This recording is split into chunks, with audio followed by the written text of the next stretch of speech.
We are pleased to have Dr. Mohammed return for session 3, and he will be starting us off with a discussion on mid-onc and NCCN guidelines based on treatment options, and then we'll be moving to a presentation by Ms. Kimberly Rohan. Dr. Mohammed, if you would like to start us off. Wonderful. Thank you, Michelle. So again, it's a pleasure to be with you guys again. I have only 15 minutes usually to cover this. It's like multiple mutations and multiple guidelines for treatment of patient with non-small cell lung cancer with mutation. So I'm going to go over the NCCN guideline for each one of these mutations. I'm actually going to present one interesting case of mine just for the discussion. I know Ms. Rohan is actually going to cover part of the ALK later on, so I'm not going to really spend too much time on that. Next slide, please. So these are the faculty that joining me for this session. Again, thank you all for being here. Next one. So let's go on the NCCN guidelines. I'm a medical oncologist. I practice in Greensboro, North Carolina with Cone Health Cancer Center. I'm the director of the thoracic oncology as well as the division director of medical oncology here. So have been practicing lung cancer for a long time. Next slide.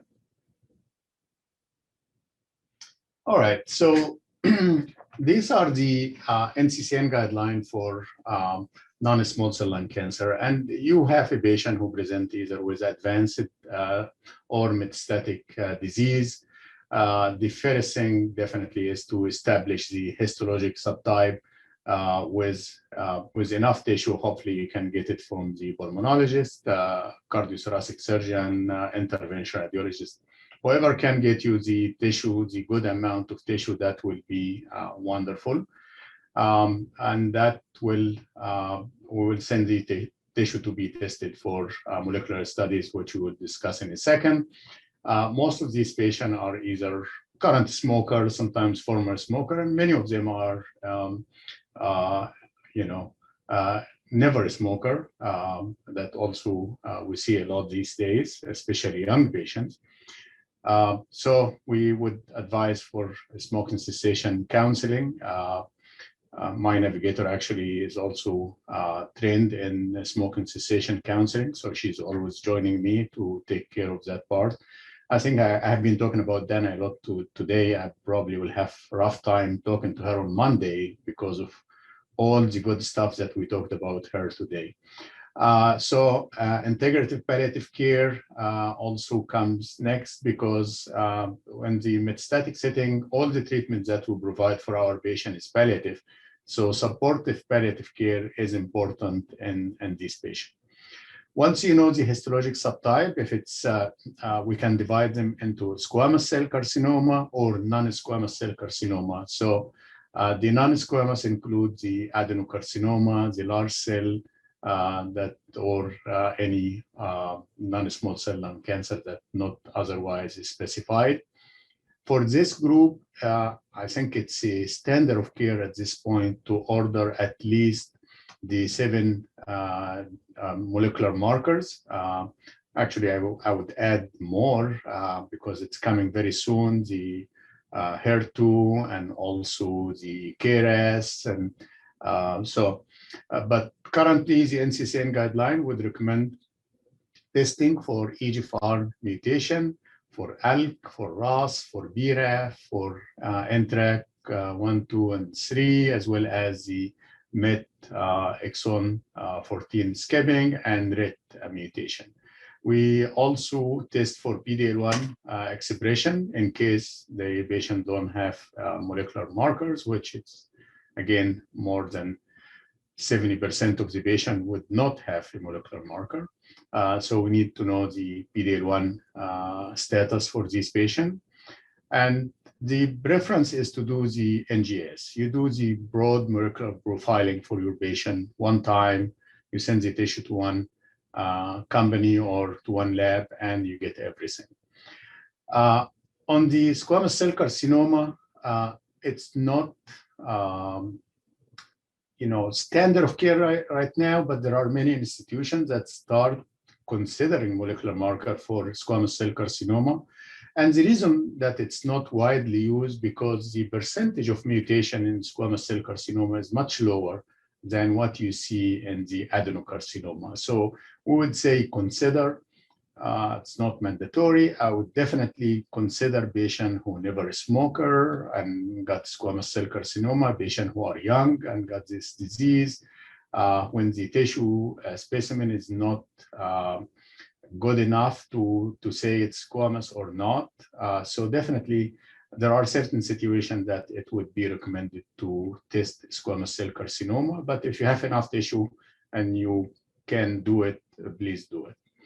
So the most common one after KRAS, which I'm hoping the KRAS drug will be approved, and that will give us a big piece of the pie to treat.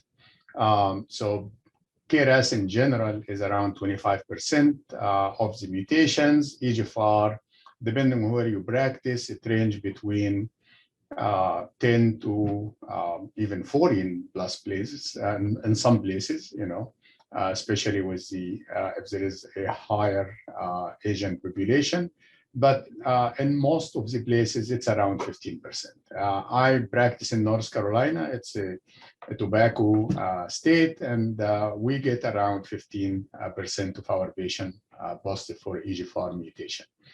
So if you have the sensitizing mutation, which exon 19 or exon 21, and to a less extent exon 18, then definitely if you get it before you start any treatment, that will be the best thing. That's why we have been, all of us, talking the whole day about getting the molecular marker sooner. What is the best way to get it sooner so we don't delay treatment?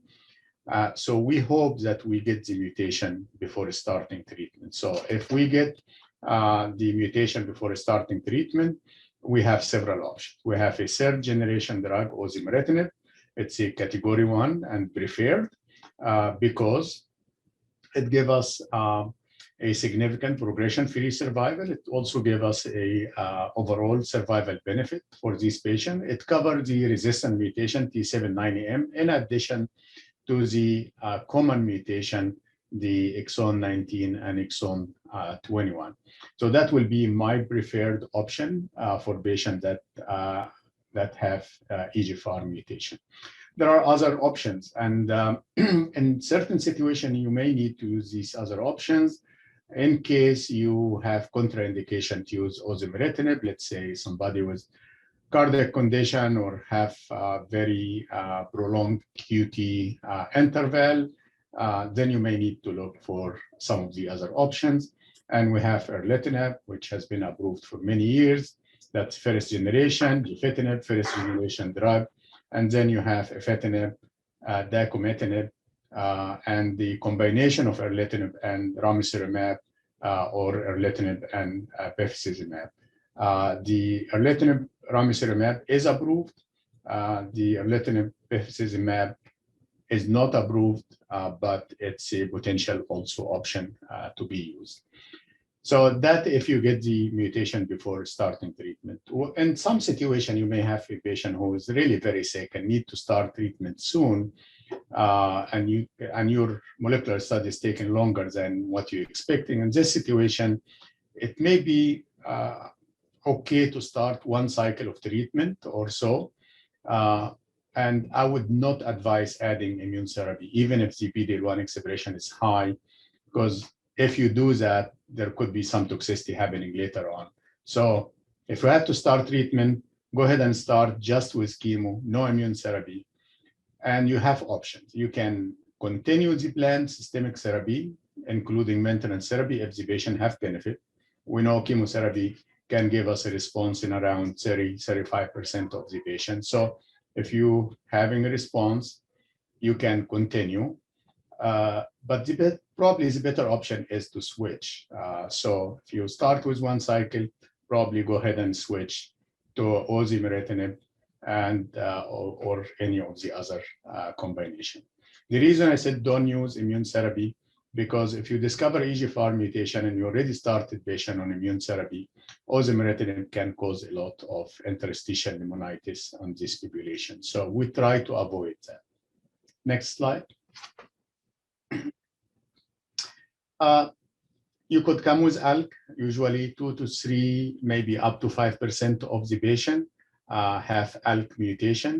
And again, a very similar situation. If you receive the ALK mutation before starting the first-line systemic chemotherapy, we have several options here. Alectinib, I think Dr. Presley mentioned in the morning, that's still one of the preferred drug for us because we have experience with it. It has been available for years. But the other two options that very similar, actually, lorlatinib also is a very good drug on this situation. And I think Ms. Rohan is gonna cover lorlatinib next after my talk. You can also use bergatinib. These are all indicated as first-line treatment, and they are all category 1. There is no, one preferred more than the other on this guidelines. Other recommendations, ceritinib, I've not used it for a while, but it's also category 1. And our old friend, which is surprisingly, it's the only one that has survival benefits so far because it has been there for a long time. So it showed a survival of several years on patient on crizotinib. But these are the preferred option. Similar situation, if you receive the ALK after you started systemic therapy, this may not be as bad as you had with EGFR mutation, but you have the option of continuing the treatment and maintenance therapy or interrupt and switch to one of the target mutation.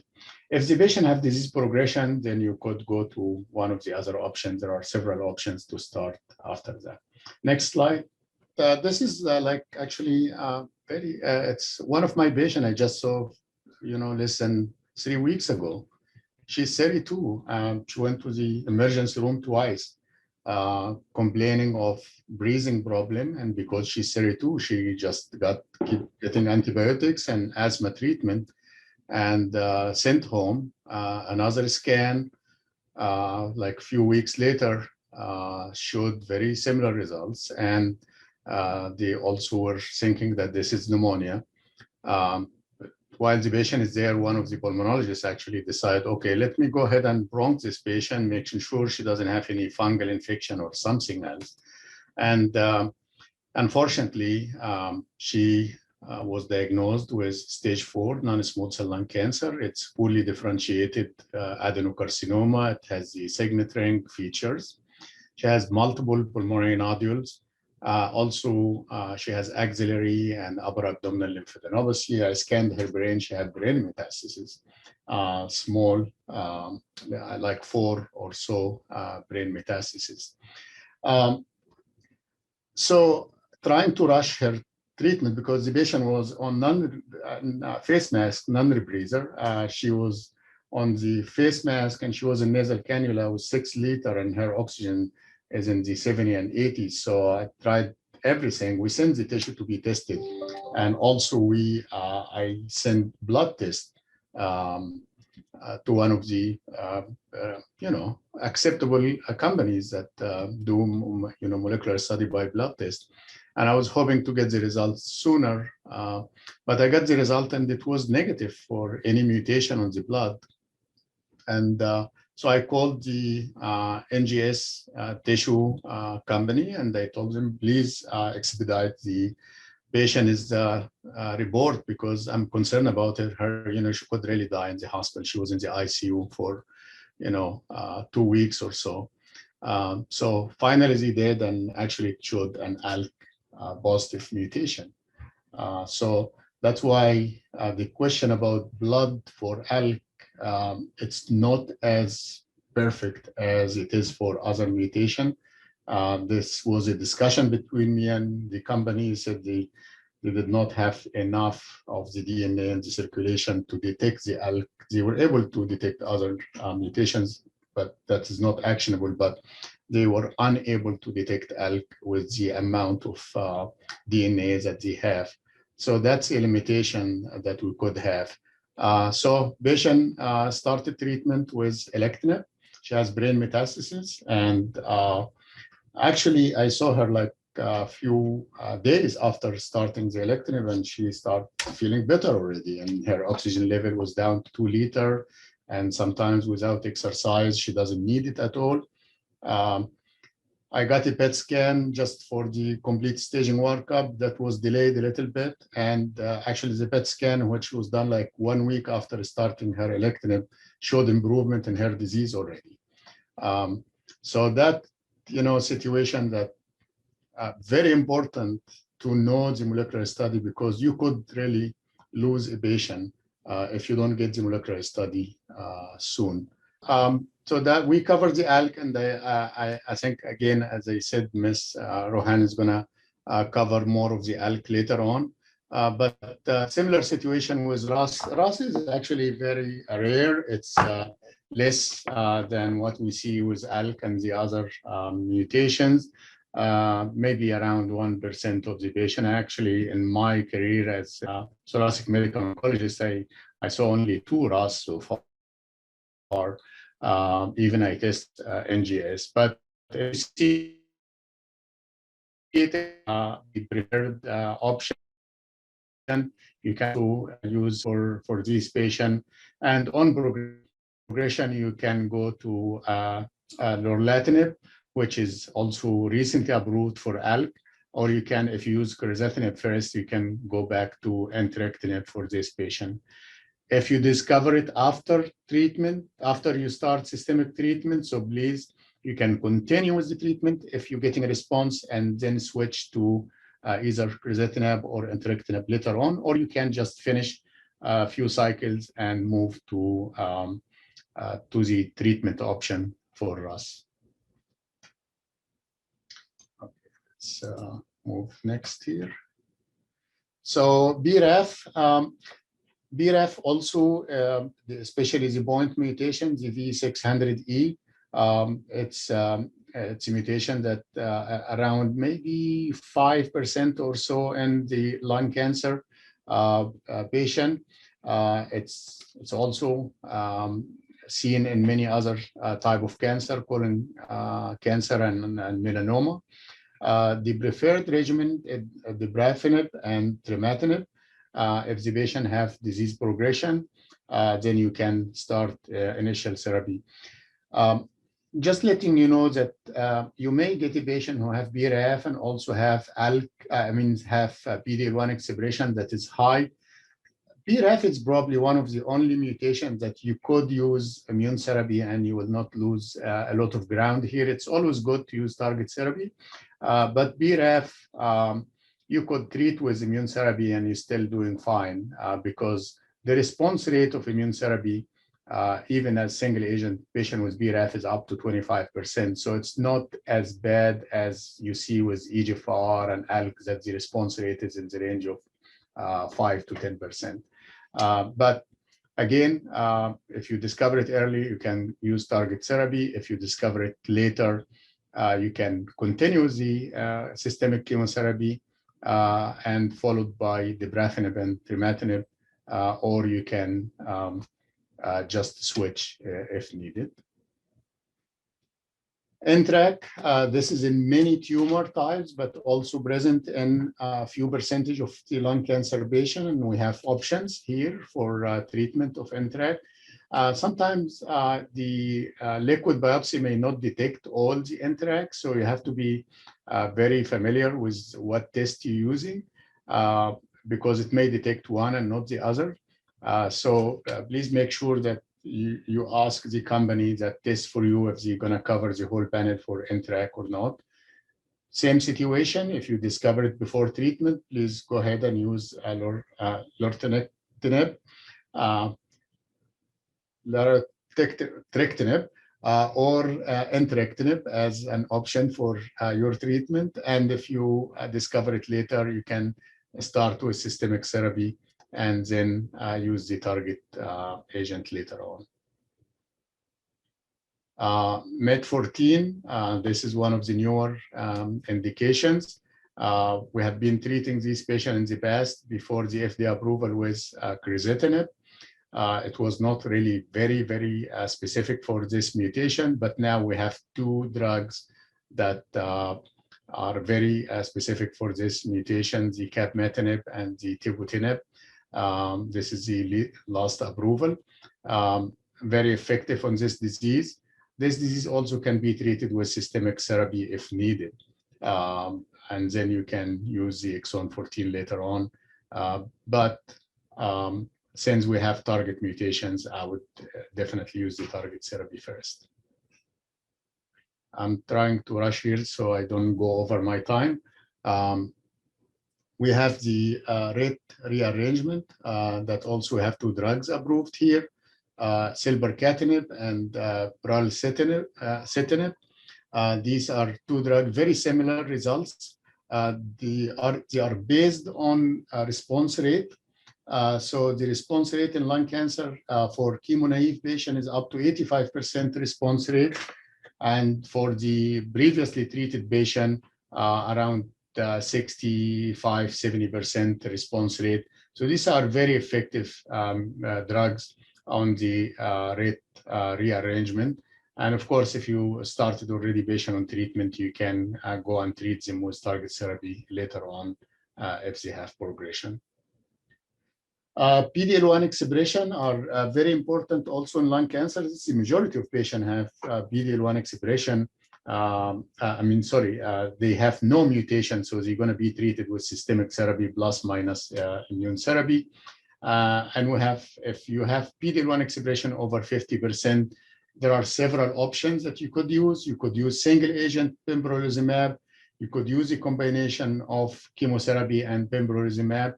You can also use the newly approved one, Simbelimab. These are all category 1.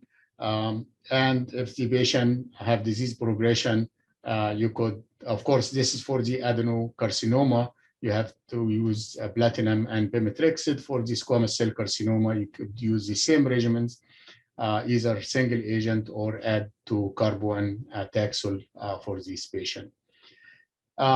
If they have PD1 expression from 1 to 49%, most of the benefit that we see for the PD1 expression patient are actually coming from the over 50%.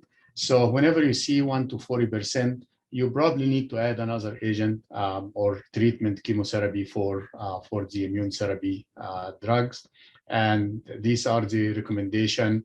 And the non-squamous use the carbopemetrexed, and the squamous use carbo and taxane or regimen for this patient. You could also use a chemo-free regimen with nivolumab and ipilimumab, either with or without chemo, and they are really giving also good survival benefit for this patient. But just need to remind you that most of the benefit that we see with this immune therapy are coming from the patient who have the over 50% PD1 expression. The last group here, if they have negative PD1 expression, you could use either just chemotherapy alone or chemotherapy plus immunotherapy. And this is for patient with good performance status. Patient with poor performance status, definitely you go to palliative care, probably is very reasonable on this patient. Discussion of goals of care and palliative care referral is reasonable. Thank you, Dr. Mohammed. We really appreciate that great presentation. We are about to start with treatment failure and next steps. Thank you all. It's a pleasure, and it's nice to see you again, Dr. Mohammed. I'm going to cover treatment failure and next steps. I think the hard part or the good part is I've been taking care of lung cancer patients for over 30 years, and it's, before, if a patient progressed, we, just switched to a different chemotherapy. And in today's environment, we're really looking at the biology and what's driving a particular patient's therapy. Next slide. So when you really look at the paradigm for positive, biomarker positive advanced small cell lung cancer, this slide was shown earlier too. We just have so many more options. I like to tell the story of being at a World Lung meeting probably about 8 years ago, and there was a PhD person up there with a pie chart with all these different mutations, and at that time we only knew about EGFR, and I was like, whoa, that's over my head. And I pulled that slide out not too long ago, and now look at for at least 5, now almost 6 of these, we have treatments, not just first line, but in some even second line options for them. Next slide. So one of the things we talked about, where we've been talking about, is I chose to kind of focus on ALK a little bit. I think ALK is a little like, is the previous presenters have stated, is a little more challenging in that you don't often get that information off of blood testing. So we're, oftentimes waiting for the tumor testing, which sometimes can take a little bit longer. But these mutations, when you look at it, even within the ALK mutation, there's sub mutations within that lead to some resistance from the ALK mutation. And that's where lorlatinib kind of comes in more as a broader, covering a little bit more of the more resistant mutations to the ALK. Next slide. So the CROWN study looked at first-line lorlatinib, and it did show superior progression-free survival over crizotinib. But once again, at the time of this study, we now crizotinib is not usually the drug that we start with. We'd more likely could start with alectinib. Next slide. When you look at the toxicities from these drug medications, it's a drug class with the cholesterol and the hypertriglycerides, looking at edema, neuropathy, some diarrhea, the liver enzymes. So you want to make sure that, when we're choosing these medications, you're cognizant of patients' underlying comorbidities. Most of our lung cancer patients tend not to be necessarily the healthiest and end up having a lot of, especially cardiac comorbidities. Next slide. So here is a patient with a ROS1 positive advanced small cell lung cancer. The patient had an abnormal chest X-ray. We're fortunate. I'm in a community hospital, and we were just talking the other day. We started our multidisciplinary weekly conference back in 2009, which was pretty unprecedented for a community hospital at that time. I think the huge success of that was the support and the thoracic surgeon really pushing for that at the time to ensure that our stage 3 patients got to surgery in an expedited fashion. But now, as previous speakers had spoken, we review a lot of images such as this before a biopsy is ever taken, and it's interventional radiologists, interventional pulmonologists, talking about who's most likely to get us the answer the quickest and who can get us the most tissue to be able to get all the testing that we want. So this particular patient had a PET CT, showed the large upper lobe mass with extensive median lymphadenopathy. This patient had a cervical lymph node that was totally easily biopsiable by our IR team. We did a MRI of the brain, also showed some brain metastasis. The next gen sequencing through Tempus was done, and the patient was showed to have a ROS rearrangement positive, was negative for all the other markers, and had a pretty high PD1 expression. Next slide. So looking at ROS1 patients, crizotinib was the first agent approved for ROS1 positive non-small cell lung cancer. You can see that the overall response rate is really high, and the median progression-free survival is 19.2 months. So these patients tend to respond as Dr. Mohammed's patient with the ALK positive patient. When we target these mutations, we tend to see a fairly quick and fairly long response to these medications. Next slide. Entrectinib is also for ROS1 positive, and when you look at the efficacy of this medication, once again, the median progression-free survival 15.7 months. The benefit, or what I think was interesting, is looking at the CNS disease, and the median progression-free survival for those with even CNS disease at baseline is greater than what we would normally expect in people who got chemotherapy. Next slide. So when you're looking at selecting ROS-targeted TKIs, you want to look at, the median progression-free survival of all of these in people that, and the overall response rate. When you looked at the intracranial overall response rate, it was much greater in the entrectinib versus the crizotinib. So once again, getting that information and completing the picture is so important. I tell the patients with diagnosis, we're putting together a puzzle. We kind of have the frame, you have lung cancer. Now we need to get all these other pieces to the puzzle to know what the exact picture looks like so that we can optimally treat you, make your overall response rate greater and extend your survival. Next slide. So what are the options? Once again, Dr. Mohammed touched on this. Alectinib is the preferred for patients. Lorlatinib, I think, will be expanded to frontline setting this year, was extended this year. Next slide.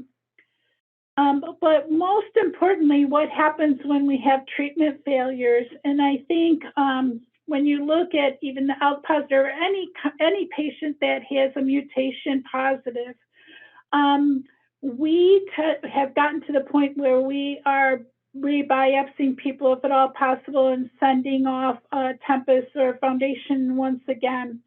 As we've gotten better at treating lung cancer patients, this week we just had a patient who's been diagnosed with her 4th lung cancer. Her first one was a small cell. Upon progression, we biopsied it. It was a non-small cell lung cancer that was EGFR positive. So we treated her with, at that time, Tarceva, and then switched her to osimertinib when that data came out. Progressed, or had another new lesion, biopsied it. It was another small cell. She received therapy for that and now just progressed again.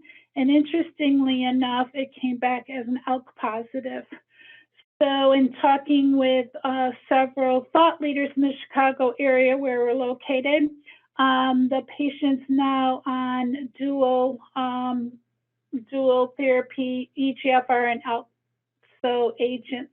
So I think as our lung cancer patients, and this has been our patient now for about 8 years, as these patients are living longer, they're developing secondary malignancies and the biology of their cancers can change. So I think it's very important to talk to patients about the importance of biopsying patients to prove and to make sure that this is still the same cancer and they haven't developed a second malignancy. Oftentimes there have been cases also where we'll have a patient that had an adeno and then comes back with a repeat biopsy of a new lesion and is squamous. So it really does impact the treatment parameters for these patients. If patients are asymptomatic with treatment failures and they have an oligometastatic lesion, oftentimes we'll talk about that patient with our radiation oncologist and or our surgeons to say, you know, can we treat this as an oligometastatic disease and continue them on their targeted therapy so we can get the most bang for our buck and the longer, hopefully longer therapeutic option with that drug. So we've had several patients where we've done SBRT to an oligomet, maybe it's an adrenal met, and continued them on their therapy and have been able to get 6 or 9 more months out of that therapy. If you have symptomatic patients, when you look at brain metastasis, this is a patient for candidate for stereotactic radiosurgery for limited lesions. I know some of the radiation therapists are even willing to treat up to 5 or more lesions now and continuing their oral therapy. Once again, if they're having systemic progression, looking at if it's limited, is there something more local we can do for that one area that's not responding, or if they have multiple lesions, changing therapy, or even more importantly, I think looking at clinical trial. I did a study looking at our Foundation 1 data a few years ago, and really went back and did a retrospective analysis of what did we do with that information. It's one thing to have the information, but how did it really impact patient care? And the interesting thing was about 10% of patients, based on the next generation sequencing, chose hospice. They did not want chemotherapy. If they couldn't have a pill or a targeted therapy, they chose to go into hospice care.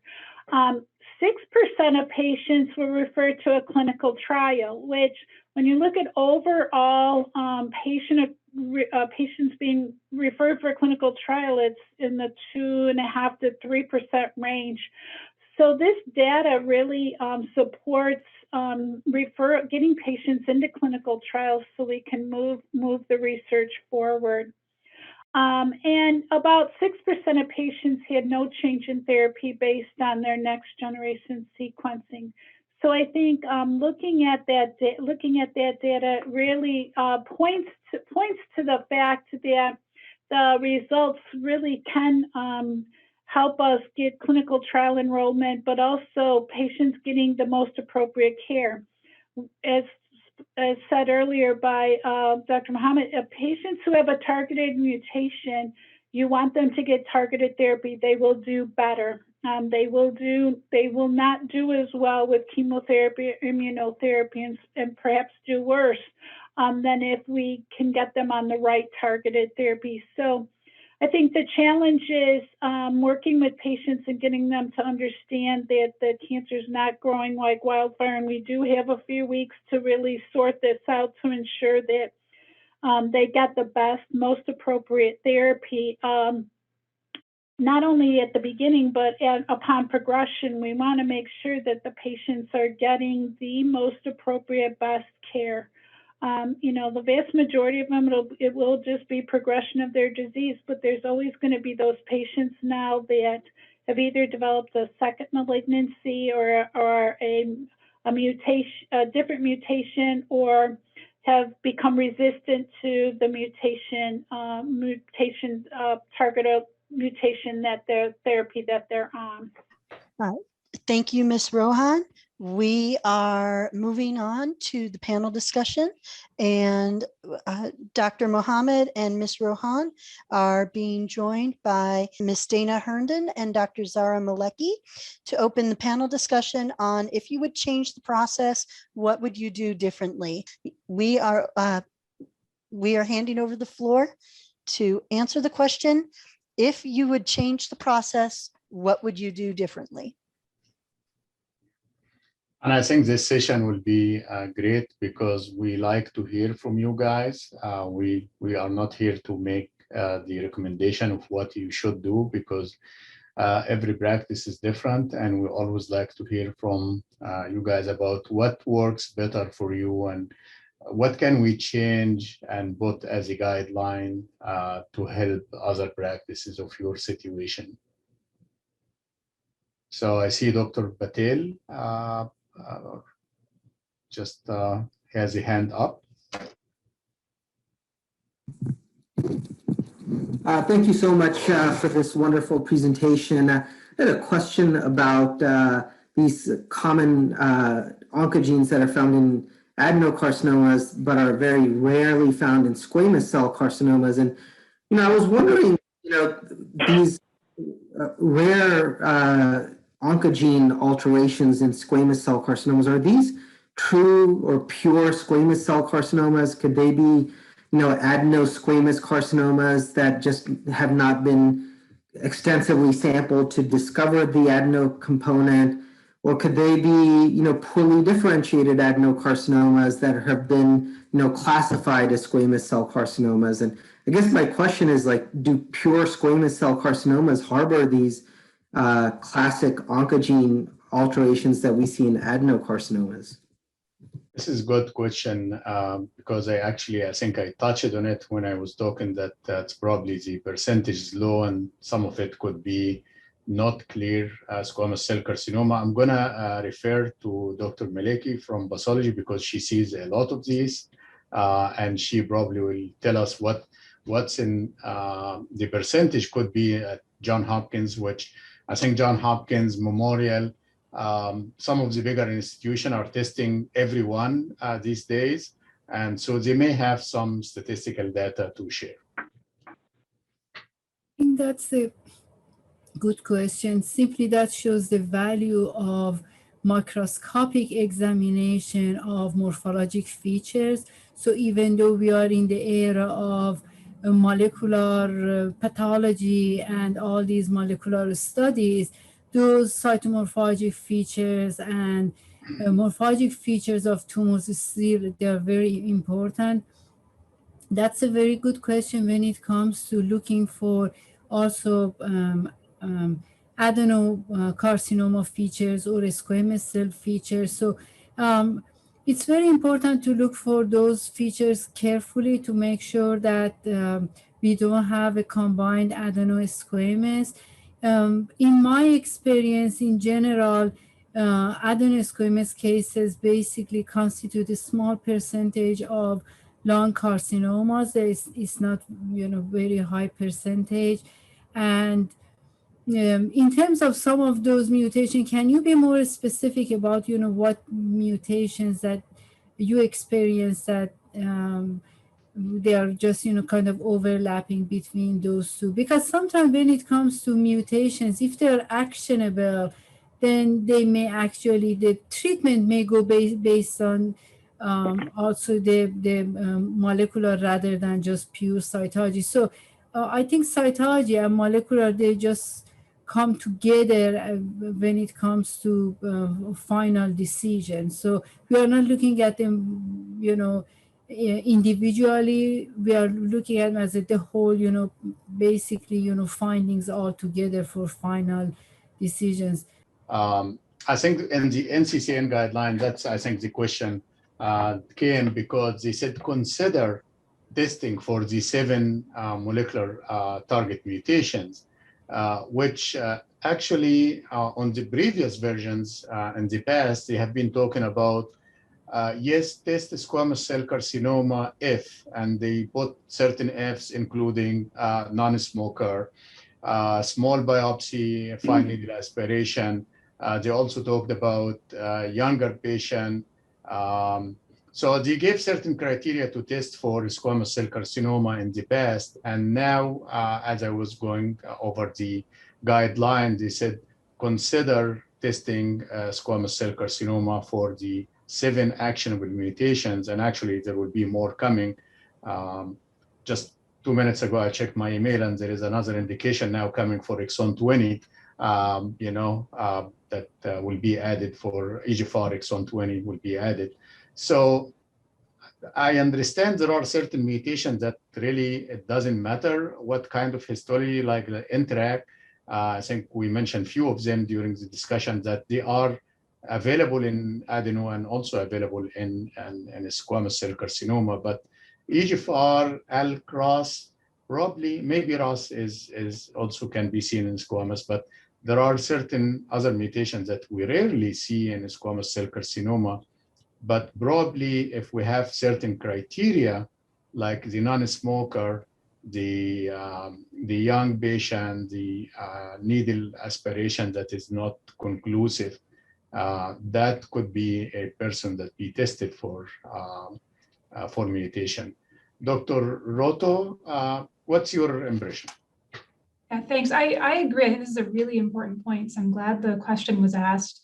Especially for our younger non-smokers, I think it's absolutely valuable to be testing these tumors with broad NGS panels, looking for these alterations, because I think we all have the experience of finding them. And even in those where pathology has only shown squamous cell, and it's not shown, at least in the biopsied site, an adenocarcinoma component. So I do like to test these patients. I agree. I think it's helpful also that the NCCN has, in their guidelines, really left it as a consider and has left the door open to do that testing, which I think has helped with some of the issues around insurance reimbursement as well, which is a little more challenging for squamous cell versus classic adenocarcinoma. But I would absolutely advocate for these patients to have it in your mind to be testing. And when we do find it, we treat as if it were an adeno with the lesion usually. And for example, an ALK positive squamous cell, an EGFR positive squamous cell, my usual practice in our institution is to treat with the TKI. We've seen good responses and similar to what we've seen in the adenocarcinoma setting. I actually had one patient experience that referred to me from a different state, and because he has family locally, and he was a squamous cell carcinoma, but he was a never smoker. He was elderly, not young. So I tested him and I got EGFR mutation exon 21.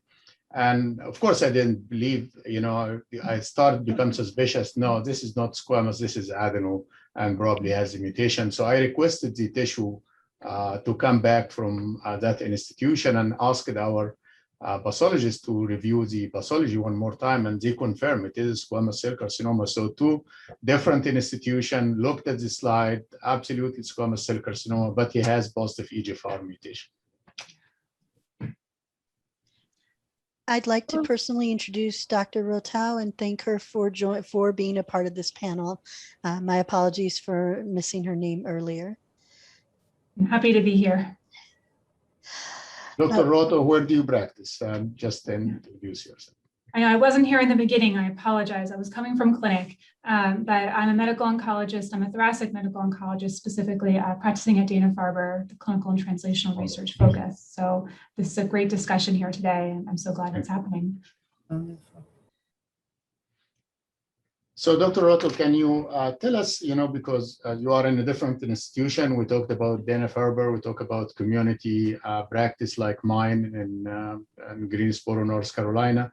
But what do you guys do at Dana-Farber? I'm sure you have multidisciplinary clinics and you have thoracic conference. And so what's your setting and what is it reflex testing? Is it ordered by physician? And if you just give us an idea about your institution as we wait for more questions. Yeah, so our approach in the lung cancer clinic, it is a multidisciplinary clinic. So we have our regular multidisciplinary tumor board, which includes our radiation oncologist, surgeons, pathologists, and thoracic radiologists. That meets regularly to review our cases. We have a few informal discussion boards as well, where we can speak about challenging cases.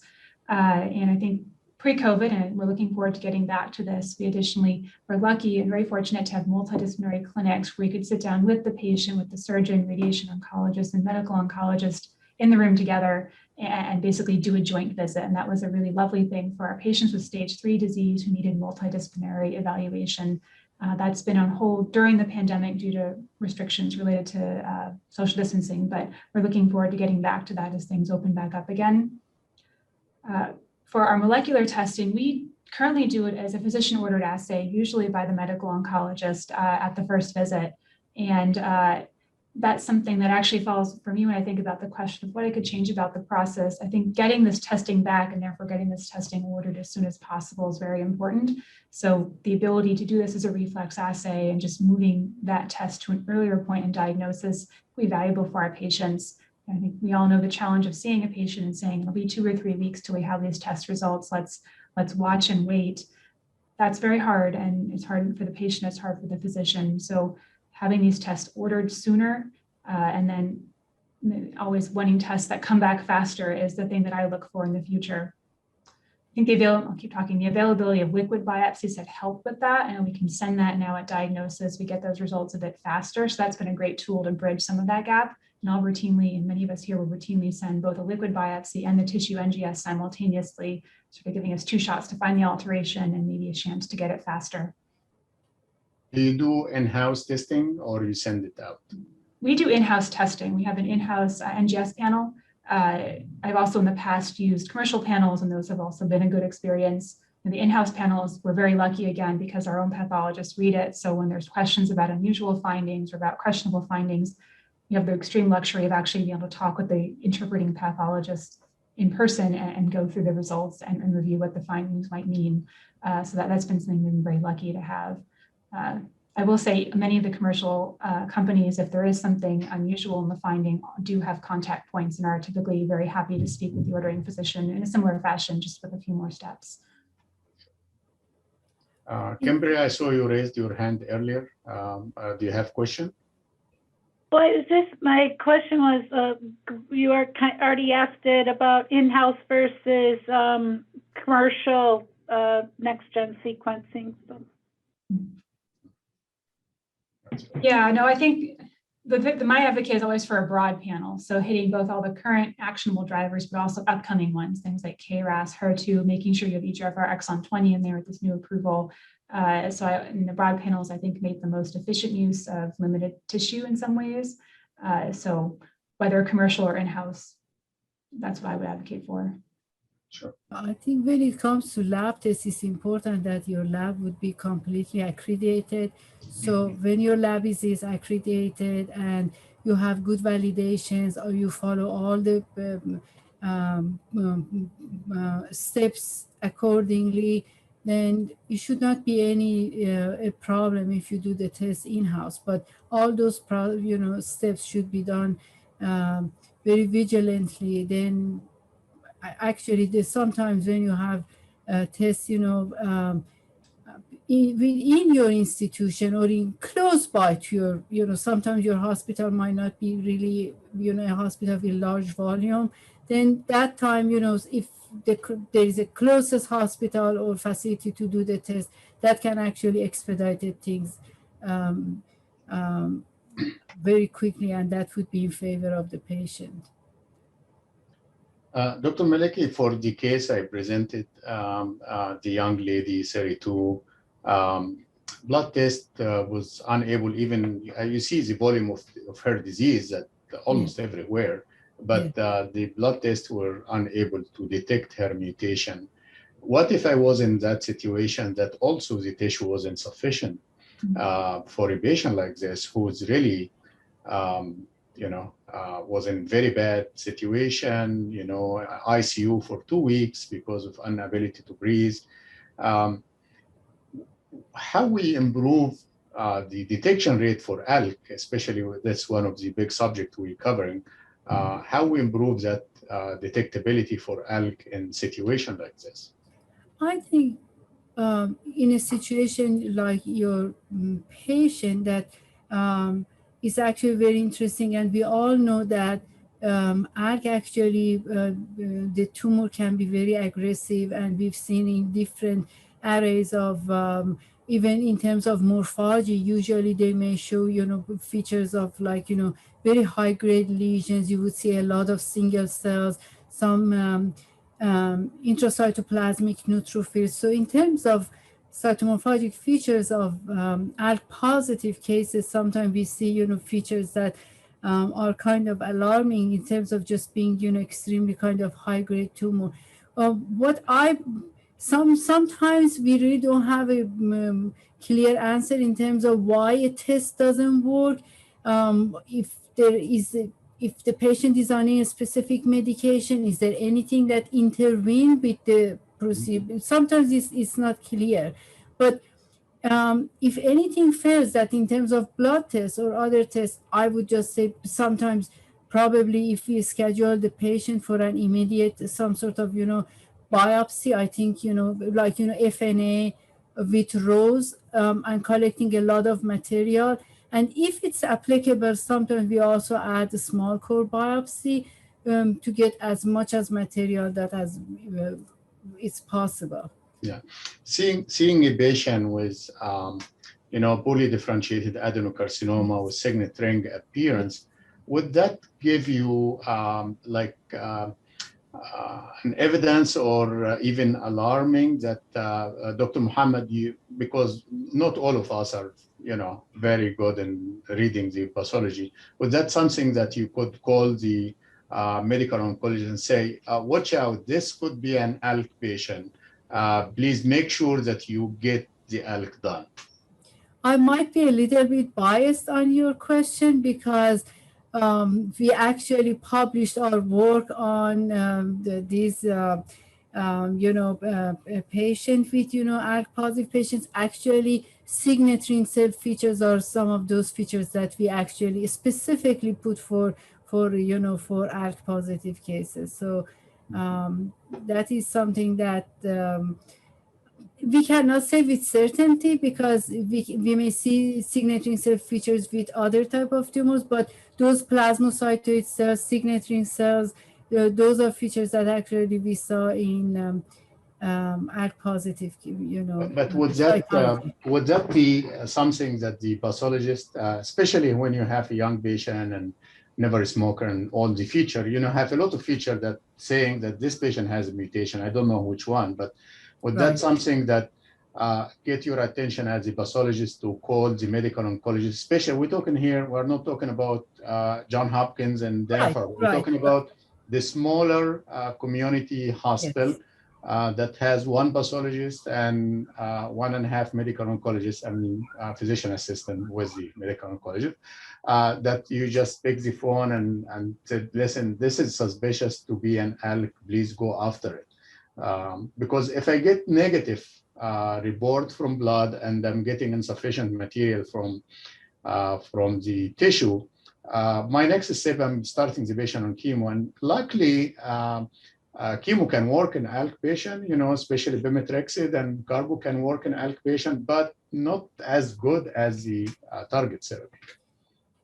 I think, go ahead, Dr. Moore.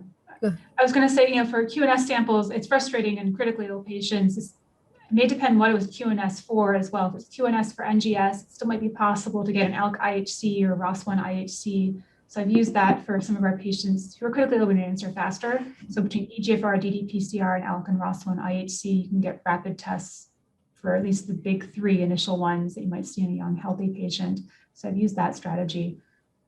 And I think you're touching on my point here because in a smaller institution, maybe the pathologists who have a high level of suspicion that this could be an ALK would run an IHC on that patient quickly and give an answer for the physician. Actually, I think that's a very, very important point to make.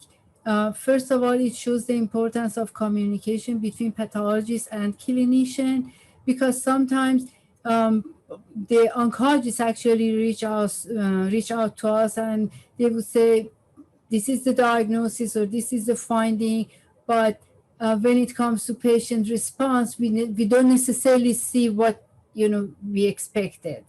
And also in terms of writing morphology, especially when it comes to hospitals, like community hospitals with smaller volumes, sometimes actually might be helpful if we see a kind of unusual features of a tumor, because that actually can be a hint that here there are numerous signet ring cells, or so that might be actually a hint even for oncologists that maybe we are dealing with something different. This doesn't look like just a regular adenocarcinoma. And then the other thing, as Dr. Rotel mentioned that sometimes when a case is like that, then we would have our own tumor boards. The patients will be discussed that, it's what we have doesn't match.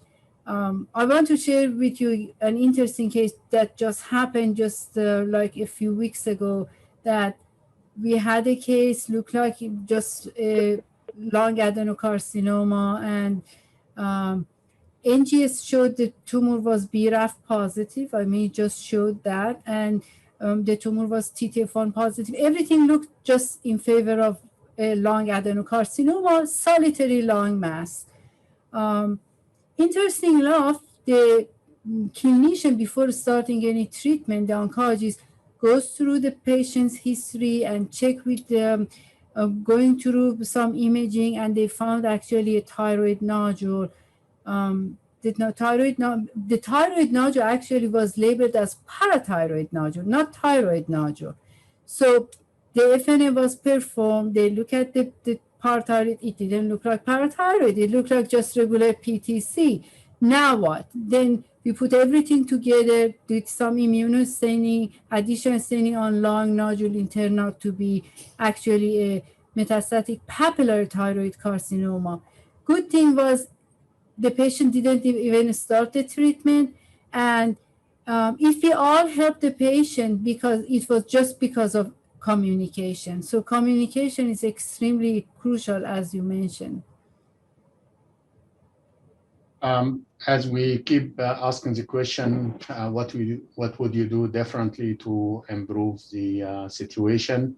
I don't see any questions, so I'm going to pick on my navigator, Dana, and ask her, Dana, what would you do to make things different or to improve the process? Hi, Dr. Mohammed. Thank you for the nice compliment. So what I see, something different, if these tests could be run in a shorter amount of time, like if I could get these results back faster, I think that is the challenge. And that's when the patient, I feel like that's when the distrust starts to happen, because they're like, what's going on? Why is there such a delay? And I try to explain, this is, best practice. But if those results could get back faster for these patients, I think that would be the best thing. Yeah. So it's the pressure from the patient, from the family. Yes. And definitely, we are also in a situation that many of tertiary institutions are close by. But there are cities and there are places in US that actually there are like every other block there is another cancer center, and competition between them. You don't get what you want within 1 week. They are going to go to the next guy, and if the next guy want to make them happy, they're going to actually put them on the wrong treatment. Oh, you want immune therapy? Great, I will give you immune therapy just to get the patient started there. So really, I agree with you, Dana, having the test done sooner, especially the tissue, really, which is now ridiculously longer even than before. It's taken now 2 to 3 weeks to get the results back. We used to get it in less than 2 weeks. Yes. Blood is getting better. We're getting blood in 1 week, but also after the situation in Texas and the flood there, we start seeing, it's coming back in like 10 days and sometimes 14 days. But it's going to it's getting better. But yes, delay in reporting is very important for us. A lot of pressure from family, a lot of pressure from the patient. Now you tell me I have stage 4 lung cancer, but you cannot treat me for the next 2-3 weeks. So that's exactly right. Other comments from the faculty? No, it's incredibly, the amount of pressure to start treatment that we'll often face from patient and families is extraordinarily, and I agree. It's very hard to hold out and say we need to wait 2 or 3 weeks to get these results and continue to advocate for that. But having those results faster would make those conversations a lot easier. I'll add another one that I'd like to change in the future that I think will be coming as technology gets better. That's thinking about our patients who should have a driver mutation who we don't find one. So you do the blood testing, you do the mutation-based testing, you don't pick up a driver, and these are young non-smoking patients. I think an emerging technology we're going to see is RNA-based testing.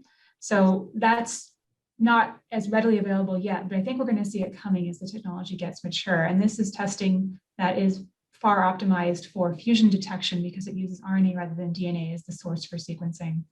And we'll often find that we have access to this test, and when we send it on these patients, we find nothing on DNA-based genomics. We'll pick up fusion-based drivers, so RET, ALK, NTRK in particular. So this is coming technology. I think it will allow us to catch more patients who could have a targeted therapy. I agree with you, Dr. Rotel. Having a patient with no mutation, it's not because you don't have a mutation, it's just because we don't have the ability to detect their mutation. Everyone has a mutation, just we don't know it, you know. So that group of like 40, 50% of the patient that said unknown mutation or no mutation, they actually have mutation, it's just unknown to us at this point. One of the recent changes at our institution is that patients would have immediate access to pathology diagnosis as soon as we finalize the diagnosis because of EPIC and having patients access to electronic data.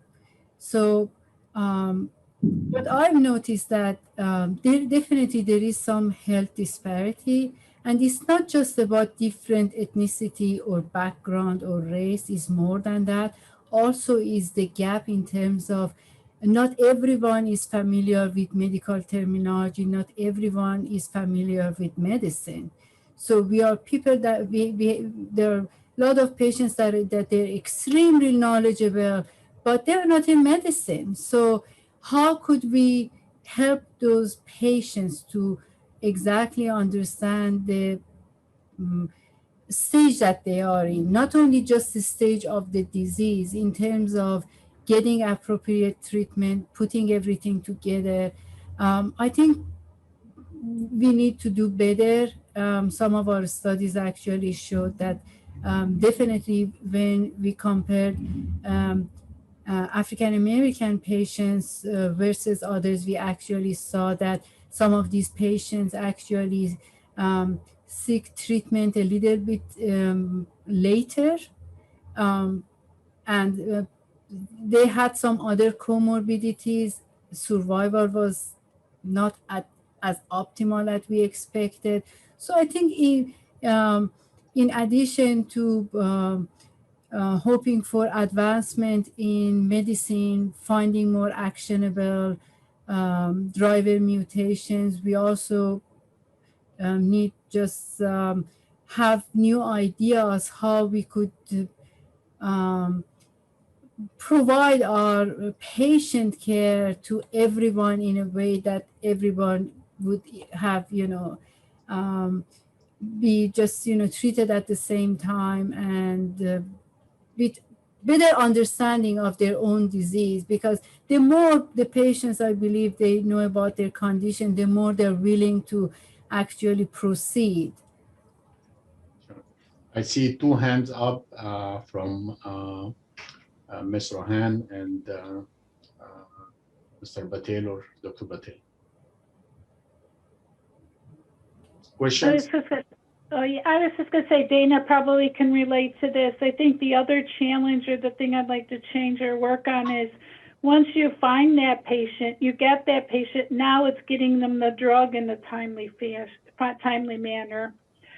Getting the insurance approval and then getting it from the specialty drug company to get to the patient, then that's another added layer of time that's so anxiety provoking for patients, or they don't understand why they can't just drive up to their Walgreens as soon as you call them and they pick this medicine up.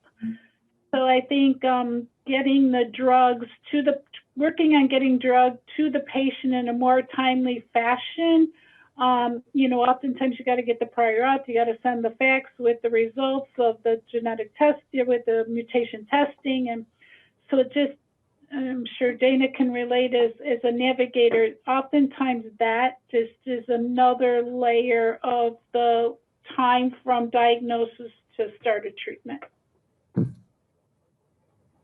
Yeah, let me I'll let Dana answer that too. But we actually manage this by having one of our pharmacists is now dealing with the oral medication. So the moment we know that somebody has a mutation, we actually alerting that person even before the visit with me. We're alerting the pharmacist that this is likely because we know what we're going to use anyway. We just alerting that pharmacist that there is a potential patient with ALK, there is a potential patient with EGFR.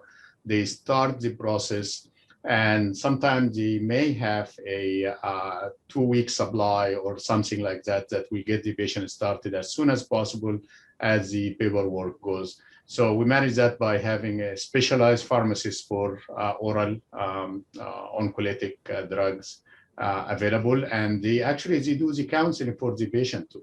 So they contact the patient, they counseling them, and they give them handout, they give them everything. And so our delay for starting oral medication is actually no more than 2-3 days. Yeah, Kimberly, he's right about that. We have a oral pharmacist navigator, and so that's her role, is to, she's got actually a whole team. So that's what they do. And in the beginning, before this was initiated, yes, it was very cumbersome and it was not smooth at all. But after the initiation of this oral navigator, it really does run quite smoothly, to be honest with you. Now, how I mean, so are you able to dispense the drug? I mean, so you have do that, or like this is the issue I have is, you know, this insurance company, I have to get it from CVS, or this one I have to get it from Biologics. Sure, so the sure. prescriptions bounce around. Yeah. Yes. We do have a pharmacy attached to the hospital that also belong to the same system that have the ability to provide many of the oral oncolytic, but there are certain situations that they have to go to a certain, to biologic, or they have to go to a certain place. But that's the team, the oral pharmacist and her team actually taking care of that. They do it quickly. They finish all the forms that require the patient sign on the same day of the visit for any financial assistance, whatever. And it doesn't really take that long to get them the medications with the assist, even if they are going to a different pharmacy. Thank you. I see a question here asking about a good papers on morphology and molecular correlation. I think Dr. Maliki already touched on that when you were talking about the second string appearance.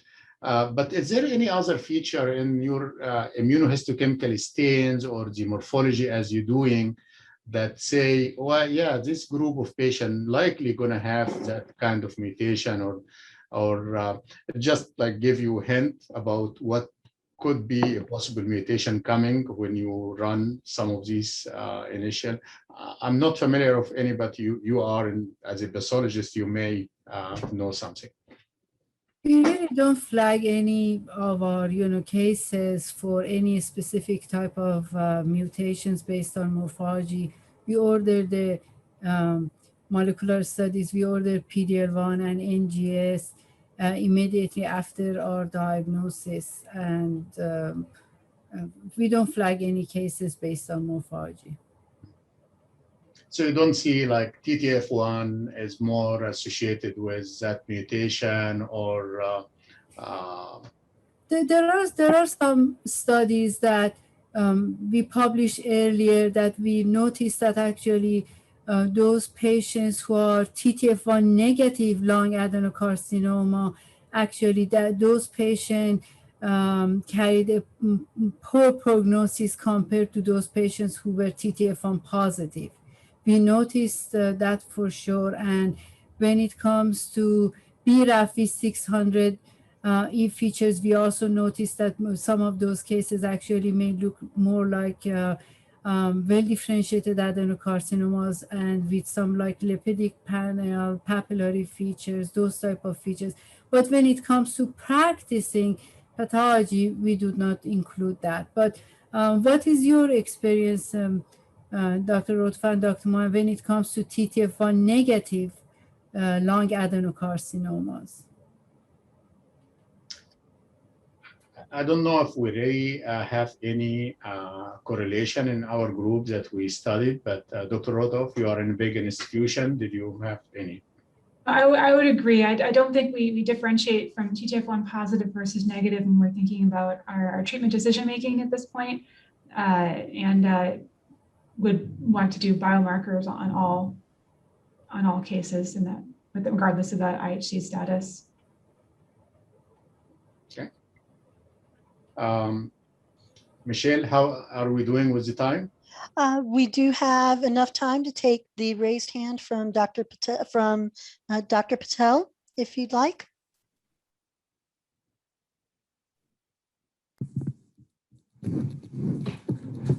Hello. So I have two related questions related to turnaround times for next-gen sequencing or any kind of molecular testing that you're performing on your lung samples.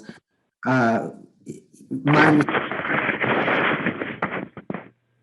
is typically around a week to 3 weeks, and I'd like to get the panel's experience with turnaround times, and also, you know, what is the actual harm to with you know, having these long turnaround times and, you know, delaying treatment? Has that been quantitated, and, you know, are there any studies published on this?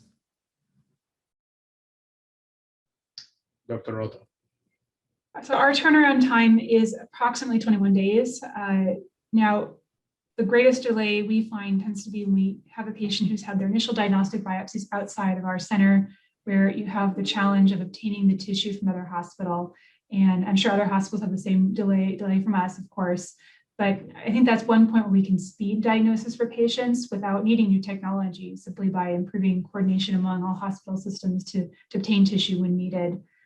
So that can substantially add to turnaround times. I haven't personally seen data about sort of time to genetic test versus treatment outcomes. I think that's certainly an interesting question, though. Dr. Malik, yeah, the turnaround time in your institution, and especially if you're sending it out. Our PD1 for IHC and NGS is in-house. And I think when it comes to NGS, I think our turnaround time probably is around, you know, between 2 to 3 weeks. But in terms of going through the exact numbers, I think we need to look at it, you know, more carefully in terms of, you know, publishing our data to see how, you know, how it goes in our institution. Kimberly, what's your turnaround time? Yeah, unfortunately, ours is all a send out. So it kind of depends on the day the biopsy goes out. It depends if there's a holiday in there, but on average, it's about 21 days. Yeah, we see it between 2 to 3 weeks in our system for tissue. Definitely blood, we have been lucky to get it within 7 days most of the time, and that help us to start sooner if we have a positive mutation. If we don't, then we're really waiting for the tissue to come back if there was sufficient material for testing. The most concerning one really is that you send the tissue, and like after 10 days, you get a report that there was insufficient cellular component. That's a great point, you know, where there could be improvement, where if whoever is doing NGS testing, whether commercial or in-house, getting an answer quickly, there's sufficient or insufficient tissue, so we can move on, get a new biopsy, rethink our treatment plan. I agree, there's few things more painful than waiting 3 weeks for a test result and then it comes back at 3 weeks insufficient. Yeah. And that's hard for patients as well. And that's why I really start moving toward including the blood test at the same time. I know it's costly sometimes, but again, it's we have been told that there are 2 different codes. You still can go around with that, you know, because it's 2 different codes for the blood and the tissue. And if I get the blood and it's positive, I'm acting on it. Sometimes we go and cancel the tissue. So we're not really charging the patient twice if we get a positive test. If it's negative test, we're waiting for the tissue. A few steps that we have implemented in our practice in terms of improving turnaround time. One would be just, as I mentioned, ordering immediately after the diagnosis when it comes to NGS and PD-L1. If a case, definitely in our report, we include whether there is sufficient material for molecular studies or not, and if it's in what block, so that saves a lot of time. So if, because what we've learned, sometimes patients might be interested in other types of studies that may not be in-house. They want to send for different type of mutations or other places. We already know that what block has actually adequate material. Sometimes the blocks might have like borderline material. We mentioned that. So that would just give an alarm to the oncologist that they know that this patient might need additional material, so it's not clear for us how to use it. In terms of sending material, I think the step that would be helpful is if the staff know ahead of time that if any case is designated for molecular studies and is sent out, it has to be done at the earliest time during the day. So if I get the material on Thursday afternoon, it's better put it for mail just the very first thing in Friday morning rather than waiting for like Monday. So trying to expedite things, and also oncology nurses, they are extremely helpful in terms of expediting things, because sometimes we order the stains, the oncology team reaches out and they would say, we haven't received the NGS, or what is, so then you would say, is it possible that when we click the button for ordering stains, maybe just missed, right? It doesn't happen very often, but once a year it may happen, or different things. So I think the nurses in oncology, they are incredibly helpful when it comes to putting things together, and in terms of getting the material, that are different type of communications, and also giving us also feedback in terms of if the results is late, why is late. So we contact to our lab to see what is just the cause for that delay. We work on our institution on having an order set for molecular study on the EMR. So the moment we receive a pathology report, we can just click there and order molecular without having to wait to see the patient or talk to a pathologist. We just can put the request directly, like you put CBC, like you put CMED there. You just click and put the molecular studies that you want on that patient. So hopefully that may speed the process a little bit faster. It's almost 4 o'clock. This is a wonderful discussion. Again, thank you for the panel. Dr. Maleki, Dr. Rotel, Ms. Rohan, Diana, Dr. Allen, I think he probably still there. And for the attendee for this program, this has been really great. Michelle, you did a wonderful job. So appreciate all of you, and you guys have a wonderful evening. Michelle, if you have any last minute comments. For those of you taking this as an online course, there will be a brief evaluation survey at the end of the Enduring material. Filling out this evaluation will help inform future educational products and funding. Credit is available online through the Enduring material. You can claim credit at the end of this online course, or if you're viewing the session on YouTube and wish to take the course for credit, you can sign up for the online course using the link in the YouTube description or in the ASCP store at www.ascp.org.